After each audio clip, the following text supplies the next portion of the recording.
C'est l'épisode 10 de notre saga sur la psychanalyse et l'inconscient. C'est un bis puisque je reviens sur l'éthique et la méthode, comme je l'ai dit dans la première vidéo, dans la mesure où l'un est intriqué à l'autre.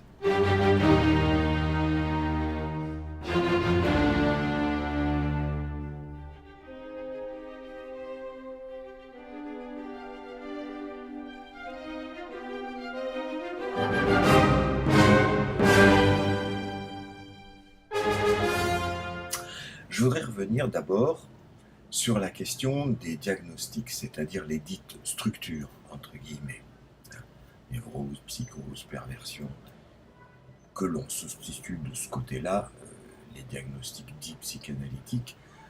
Pour moi, c'est antithétique de dire les choses comme ça, ou alors les DSM et autres grilles. Enfin, j'ai lu quelque part dans des articles qu'on pouvait dénombrer quelques 250 grilles de diagnostics différentes dans le monde, sans compter leur évolution avec le temps. Donc ça en dit déjà long sur la soi-disant objectivité de ces soi-disant maladies psychiques. Les prendre pour des maladies, c'est rester dans le domaine de la médecine. Ce n'est pas franchir le pas de passer à une nouvelle discipline qui s'appelle la psychanalyse, qui n'a pas la même méthode, pas la même éthique, pas les mêmes concepts. Donc en psychanalyse, il n'y a pas de patient, il n'y a pas de malade, il n'y a pas de structure, il n'y a pas de catégorie. Il y a des sujets. Je voudrais commencer par une petite anecdote. Ces réunions de dispensaires, il y a quelques années de cela, pas tellement longtemps, autour de la table, il y a des infirmiers, des ergothérapeutes, des assistantes sociales, des psychiatres, des psychologues. Et la psychologue psychanalyste qui tient le crachoir comme souvent parce que c'est difficile d'en placer une quand elle est là, explique tout d'un coup que autour de la table, il y a au moins 3 psychotiques. Des psychotiques qui s'ignorent. Ceux qui sont peu initiés auront compris qu'elle est adepte de la psychose blanche de Jacques Alamière. Mais il y a eu des foules de façons d'essayer de s'en sortir avec la difficulté du diagnostic en inventant soit la psychose hystérique comme Malval, soit les états limites comme Bergeret. Mais toutes ces difficultés de faire des diagnostics indiquent bien que quelque part, c'est peut-être qu'on fait fausse route. C'est peut-être beaucoup plus complexe que ça, et c'est peut-être qu'il y a à prendre en compte des sujets. Mais vous imaginez le résultat de la parole terrorisante de cette dame, psychanalyste, psychologue psychanalyste, c'était la terreur. Plus personne ne mouftait autour de la table. Personne n'osait même regarder son voisin en se disant si c'était lui le psychotique, ou alors si c'était moi. Donc vous voyez, c'est comme ça que ça marche.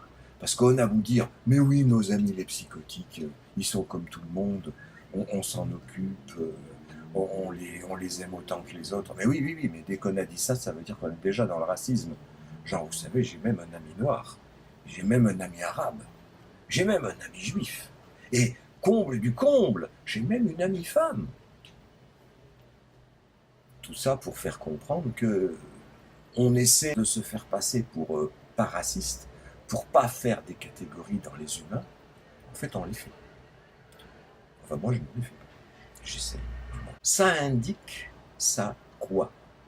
Si ce n'est derrière cette assurance, parce que c'est asséné sur un ton relativement catégorique, il y a 3 psychotiques autour de cette table, c'est une assurance qui cache une profonde détresse du sujet qui parle ainsi. Je n'aime pas parler à la place des sujets. Mais quand on met des structures à la place de son propre dire, c'est-à-dire les gens sont comme ci, les gens sont comme ça, il y a des psychotiques et il y a des névrosés, il y a des Écossais, ils sont avares, et puis il y a des Juifs, ils sont riches, et puis il y a des Arabes, ils sont terroristes, etc. C'est une façon de chaque fois noyer le sujet humain dans une catégorie, et c'est l'indice qu'on est suffisamment paumé, et c'est le cas de la grande majorité de la population, et qu'on a besoin de se raccrocher à un cadre qui nous dit comment nous comporter, qui est l'autre, Qui suis-je?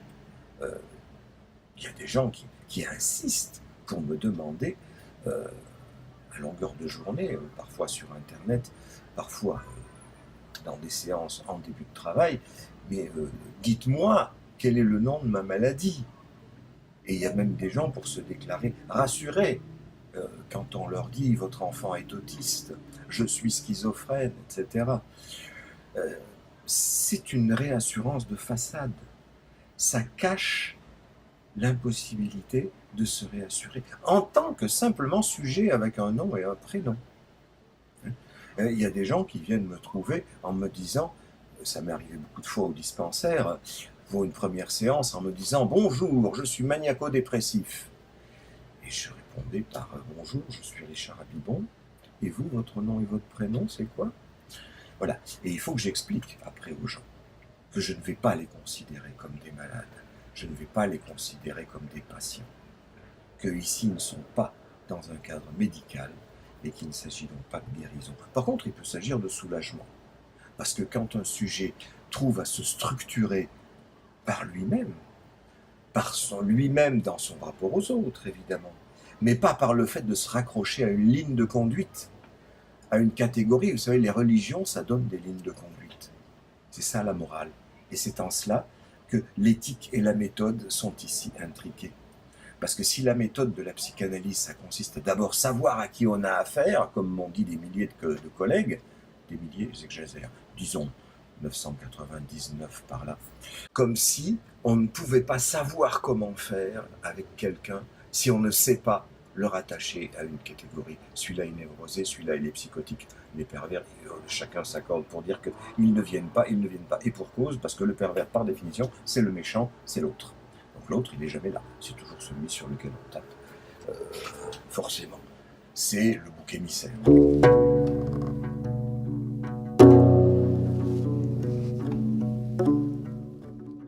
Bon, il faut quand même remarquer que les dites appellations des dites structures, névrose ou psychose ou schizophrène ou paranoïaque, ça contient quelque chose d'une insulte.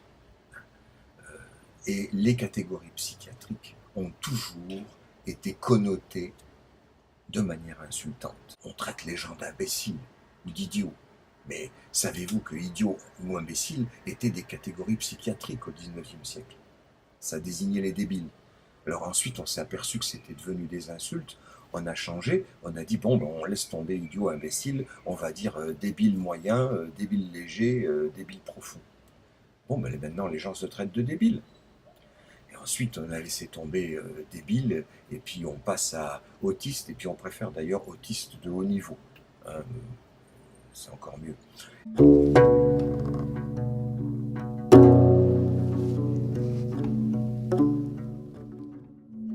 Et on vous fait des campagnes de publicité pour vous expliquer que les autistes sont comme les autres. Ben, pour moi, jamais eu besoin d'avoir à être convaincu qu'ils étaient humains, mais qu'ils avaient des problèmes, ça c'est sûr, des problèmes graves, sans aucun doute.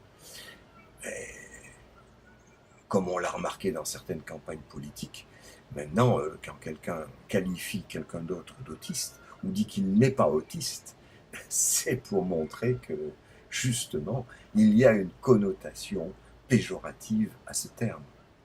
Et quant au terme paranoïaque, vous savez très bien que dès que quelqu'un pique une colère parce qu'il pense qu'on lui a piqué son stylo ou son téléphone, les gens disent derrière son dos complètement parano ce mec. Nous y avons là une éthique. C'est-à-dire si nous réfléchissons un peu, nous nous apercevons que les catégories dont on se sert comme outil méthodologique sont connotées péjorativement, sont connotées dans une morale.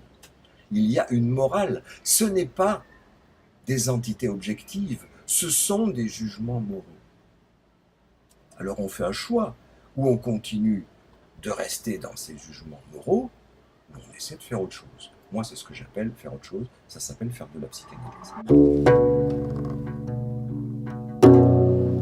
Et ça me ramène au cadre que l'on trouve dans les institutions, que ce soit les écoles de psychanalyse ou les institutions psychiatriques ou les institutions qui s'occupent de dites maladies mentales, on substitue un cadre à la difficulté de rencontre avec l'autre. Et le cadre, ça va être, par exemple, les séances doivent durer 3/4 d'heure. Ça, c'est l'IPA, c'est la SPP. Enfin, c'est la SPP en France, c'est 3/4 d'heure. L'IPA en Angleterre, c'est 50 minutes. Mais à 5 minutes près, c'est vachement important. Hein. On franchit la Manche, c'est plus la même chose. Bon, par exemple, pour ça, parce que je ne faisais pas des séances de 3/4 d'heure, je me suis fait virer d'une institution. Et sans indemnité, sans autre forme de procès, je ne faisais pas des séances de 3/4 d'heure. Viré. À un autre endroit, je laissais sortir les enfants de mon bureau. Les enfants autistes, vous savez, qui courent partout, qui ne tiennent pas en place et qui n'ont pas du tout envie de faire une analyse, c'est pas leur problème. Eh bien, ils ne veulent pas rester dans le bureau de l'analyste. Ils ont bien raison, c'est leur droit, après tout. Mais comme s'ils sont sous ma responsabilité, eh bien, je les suis pour voir où ils vont. Et en général, ils m'emmènent quelque part où c'est très intéressant, c'est soit la cuisine, les entrées, soit les toilettes, les sorties. Et ils vont patauger dans les toilettes ou alors piquer des gâteaux dans les placards de la cuisine. Bien, ça a du matériel à analyser. Tandis que si je les oblige à rester chez moi, dans mon bureau, si je ferme la porte, je me mets du côté du surmoi, encore une fois. Le surmoi qui est l'instance refoulante et qui ne va pas permettre que les pulsions s'expriment. Pulsions orales, pulsions de défécation anale, qui là se manifestent en acte, parce qu'ils ne peuvent pas parler, ils ne peuvent pas faire autrement. Eh bien, j'ai été viré parce que il fallait en rester à la structure, hein, la structure ayant deux acceptions, ça peut être le diagnostic ou alors le cadre. Le cadre étant, ça doit se passer dans le bureau du psychologue. Eh bien, si ça ne se passe pas dans le bureau du psychologue, c'est foutu, vous êtes viré.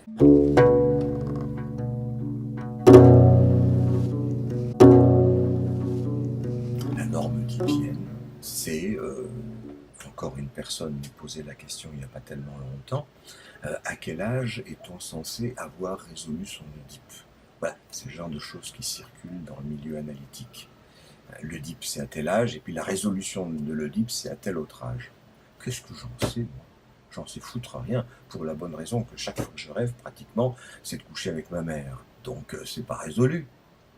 Et alors, ça m'empêche pas de vivre. Hein, ça intervient certainement d'une manière latente dans mes comportements, dans ma conduite.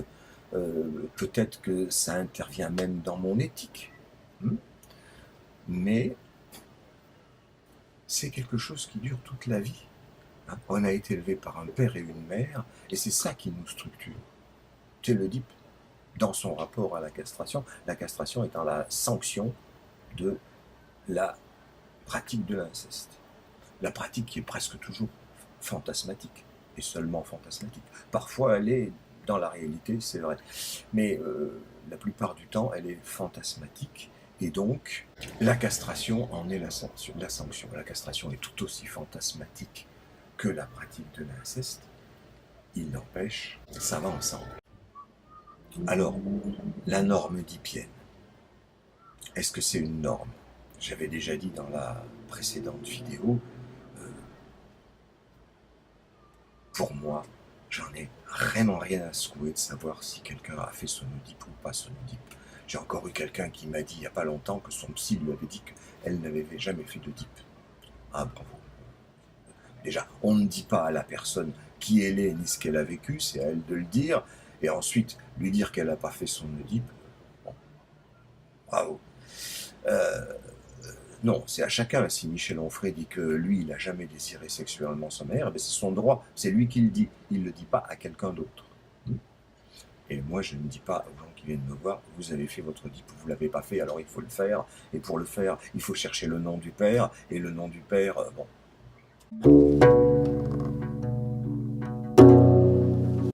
Je me rappelle d'ailleurs, à l'époque où j'étais encore dans ces trucs-là, puisque Lacan avait lié la question de la psychose à celle de la forclusion du nom du père, quand j'écoutais les gens, eh bien j'essayais de traquer dans leur dire si le nom du père était fonctionnel ou pas.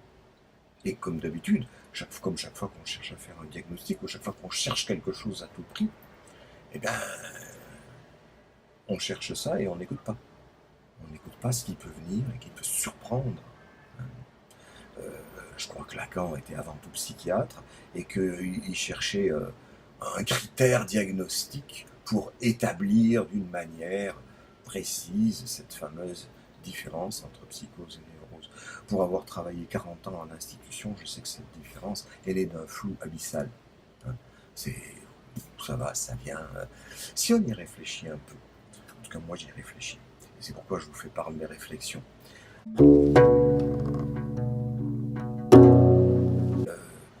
Quand je suis persuadé d'une idée que j'ai, et que, quoi qu'on me dise autour, je n'en démords pas de cette idée, ben, je suis dans la psychose. La psychose, c'est ne pas se laisser entamer par la réalité, c'est-à-dire le discours des autres gens. Alors, c'est compliqué comme truc, parce que je tiens un discours ici qui n'est pas celui des autres gens, notamment pas celui de la plupart des psychanalystes. Donc, je pourrais dire, je suis dans la psychose. Simplement, la différence, c'est que moi, je me suis laissé entamer par les dires des gens qui venaient me parler, et qui, à mon avis, n'ont pas entamé les dires des collègues et qui continuent à les catégoriser en psychotiques, névrosés, etc. Et parce que ça m'a entamé, parce que j'ai fini par me dire, mais putain, où il est ce nom du père oui, d'accord, quand je veux le trouver, je le trouve. Puis après, il y a à une autre séance, je m'aperçois que, ah ben non, finalement, c'est pas ça du tout. Et puis à un autre moment, ah ben si, quand même, je vois un indice qui fait que ça pourrait me dire qu'il est là, ce fameux nom du père. Et alors, bon, j'oscille comme ça, bon, jusqu'au jour où j'ai tout laissé tomber, j'ai dit, j'écoute les gens. Je me laisse justement entamer par leur discours, au lieu de mettre entre eux et moi une théorie, fût-ce la théorie de la forclusion du nom du père. Donc on ne sait pas, je ne sais pas, à la place de l'autre. C'est pour ça que je me laisse entamer par ce qu'il dit. Ça m'influence, ça pénètre dans mon corps, ça ressort dans certains de mes rêves. Je rêve de mes analysants. Ça a toujours étonné la plupart de mes collègues. Alors soit dans un sens très péjoratif, genre si tu rêves de tes analysants, c'est qu'il y a tu te laisses s'agresser par l'autre, tu te laisses envahir par l'autre, c'est donc que tu n'as pas un moi suffisamment constitué, c'est donc que quelque part tu es psychotique. Celle-là, je l'ai entendu aussi un nombre de fois, comme la dame autour de la table qui prétend reconnaître des psychotiques. Mais un jour que je parlais de ma vie dans un groupe de travail consacré à l'analyse de la pratique, eh bien, cette analyse de la pratique m'avait amené à parler de mon propre père, justement, dans mon rapport à une analysante. Et parce que ça m'était revenu dans des rêves, etc. Donc, pour essayer de me faire comprendre à moi-même quelle position j'avais par rapport à cette analysante, j'expliquais à mes collègues que mon père avait trompé ma mère pendant des années et lui avait même fait 2 filles avec une autre femme. Toute chose dont je n'ai été informé qu'après la mort de mon père et la mort de ma mère, évidemment. J'ai été informé par les filles en question qui sont venues sonner à ma porte pour me dire on voudrait faire ta connaissance. C'est une histoire amusante, mais les collègues ont réagi en disant mais quel salaud ton père, il a trompé ta mère. Allez, bon, on est dans le jugement moral, ça y est, c'est bon. Et oh là là, le nom du père est donc pas très bien accroché chez toi, hein. Donc, sous-entendu, mon pauvre ami, tu es dans la psychose. Vous voyez les jugements qui tombent en cascade. Alors que j'étais en train de me questionner sur l'entame qu'une personne avait faite sur moi, dans quelle mesure ça retentissait sur moi en tant que sujet, en quelle corde de ma mémoire cela faisait vibrer, et ceci de façon à me situer d'une manière un peu plus précise par rapport à cette analysante. Ça, c'est le genre de raisonnement qui, visiblement, n'a pas cours dans le champ psychanalytique.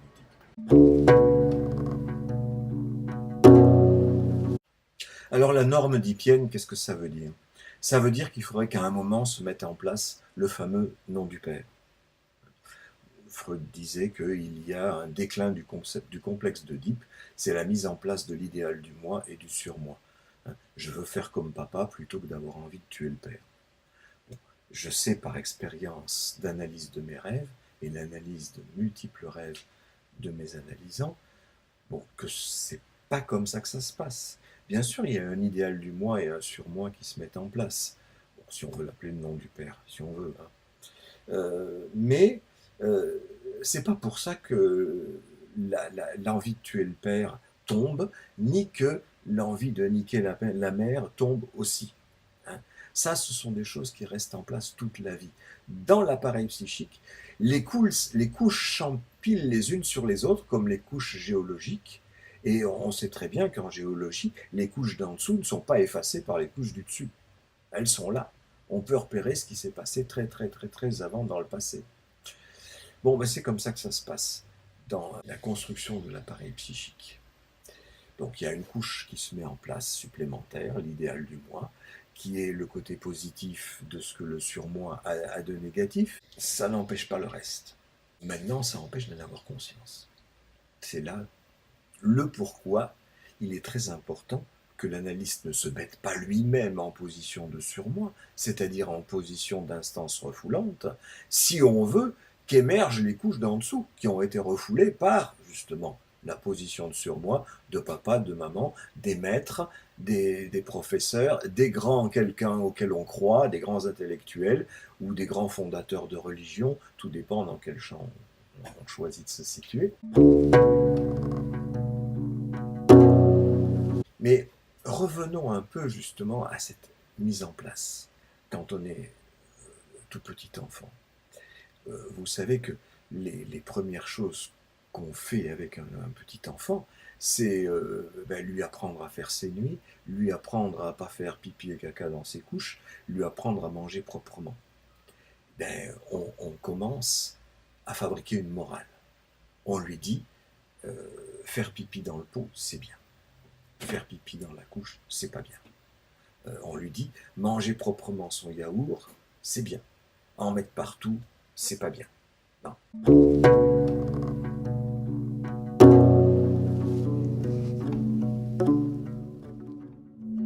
Voilà comment se met en place petit à petit le surmoi, l'idéal du moi, la notion de bien et de mal.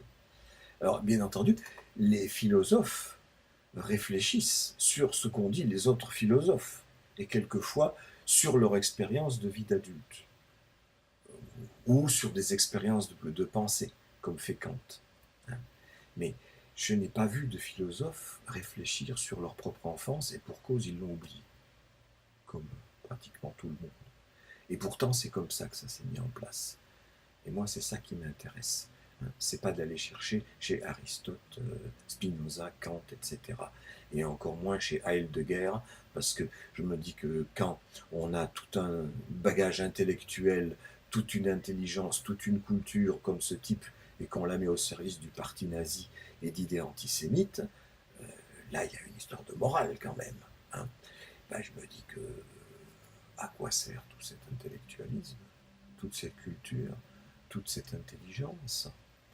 Alors là, on est dans le champ de la philosophie. Je ne suis pas un spécialiste, je ne veux pas trop me prononcer. Juste que moi, j'aime pas les antisémites. Nous en arrivons, par ce biais, à une des confusions fondamentales que Lacan a introduit dans la psychanalyse, c'est lorsqu'il a dit « à mon séminaire, je suis analysant ». C'est ce qui a fait que moi j'ai entendu des grands intellectuels avec une culture formidable, bien plus vaste que la mienne. Je les ai entendus dire, moi je me donne l'occasion de parler 2 ou 3 fois par semaine, alors il faut entendre faire des conférences 2 ou 3 fois par semaine, je suis donc analysant, comme Lacan. Des conférences dans lesquelles il parlait de quoi? D'Aristote, de Kant, de Spinoza, de logique, de mathématiques, de philosophie. Je suis désolé, c'est pas ça, être analysant. Là, il y a une confusion fondamentale qui donc a été reprise par des centaines de gens. Et maintenant, pour des centaines de gens, Il est important d'avoir un énorme bagage philosophique si on veut être psychanalyste, ou un bagage mathématique. Hein. Et on laisse complètement tomber l'idée que être analysant, c'est parler de soi. Et le parler de soi est même quelque chose de prohibé dans les colloques de psychanalyse et même dans les groupes de travail où on est censé parler de la pratique. Le parler de soi, c'est censé être réservé au cabinet de l'analyste et ça n'en sort jamais. Ça n'en sort jamais, donc ça ne vient pas irriguer la théorie. Ou alors on dit comme Lacan, qui effectivement n'a pas cessé de le répéter, tout ce que je vous dis, je le tire de ma pratique. Ben, moi je sais que ma pratique, elle est forcément pas la même que la sienne, parce que je ne tire pas du tout les mêmes choses de ma pratique. Je m'en suis expliqué, par exemple, pour le concept de réel, voir mes premières vidéos ou mon dernier bouquin. Donc je ne trouve pas du tout les mêmes choses dans la pratique, et donc si on ne s'explique pas de sa pratique, si on se contente de demander la croyance des gens, ben, ça ne fait pas évoluer la théorie correctement. Il y a là une question, une vraie question de méthode, dont on voit en quoi elle rejoint l'éthique. Hein. Parce qu'il est dit, il est bon, il est bien de parler, donc on parle de n'importe quoi, philosophie, mathématiques, logique, etc. Et c'est de l'analyse. Voilà, c'est, comme le disait Lacan, c'est l'éthique du bien dire. Il y a le bien là. Donc, il suffit de dire et c'est bien. Et donc, on peut parler philosophie, politique. Ah, ça, l'inconscient, c'est le politique. Qu'est-ce que j'ai pu entendre?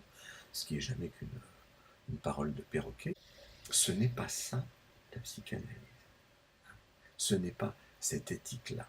En tout cas, ce n'est pas la mienne. Ça, c'est une éthique de philosophe. C'est tout. Donc, il y a là une confusion extraordinaire sur le plan de qu'est-ce que c'est que la psychanalyse. Et je tenais à faire ces vidéos justement pour qu'il y ait une voix qui au moins puisse faire entendre ce son de cloche-là.